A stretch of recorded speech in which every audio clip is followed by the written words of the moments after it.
L'horreur a de nouveau frappé la région de Khan Younes dans le sud de Gaza. Des frappes meurtrières qui ont touché le camp de déplacés d'El Mawassi, faisant au moins 20 martyrs et des dizaines de disparus.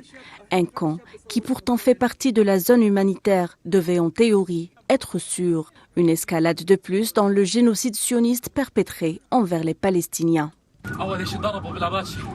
La première chose qu'ils ont frappé avec les Apaches a été 2 missiles sans avertissement. Puis il y a eu un ciblage lointain sur la 5e rue alors que nous étions dans la rue El Astal. Puis quelqu'un a couru et a crié « Évacuez, évacuez !» Et tout le monde s'est mis à courir. Ce garçon dans l'ambulance vient d'une famille de El Astal. Nous sommes déplacés chez eux. C'est comme si un tsunami avait frappé l'endroit et il y a des missiles partout. Soudain et sans avertissement préalable, un missile a frappé, provoquant ce massacre horrible qui a fait 17 martyrs et 13 personnes qui sont toujours portées disparues. Cet endroit abrite des personnes déplacées de Rafah et du nord. Nous sommes venus ici dans une zone que l'occupation prétend sûre dans la région de Al Mawassi à l'est de Khan Younes. Des scènes apocalyptiques où les missiles ont transformé le camp en un champ de ruines. Les habitants peinent à retrouver les corps de leurs proches.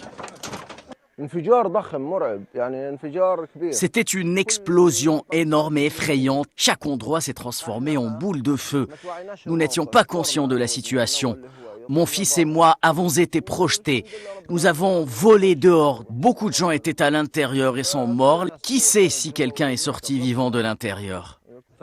Nous étions assis devant nos tentes et soudain l'explosion d'un missile a secoué la région et une boule de feu a illuminé l'endroit.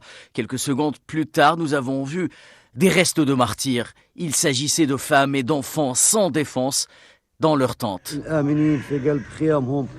Cette énième tragédie endeuille une région déjà vulnérable où la douleur est omniprésente dans les cris des mères qui cherchent leurs enfants, des pères qui creusent à main nue dans les décombres et des survivants qui se demandent ce qui reste à sauver.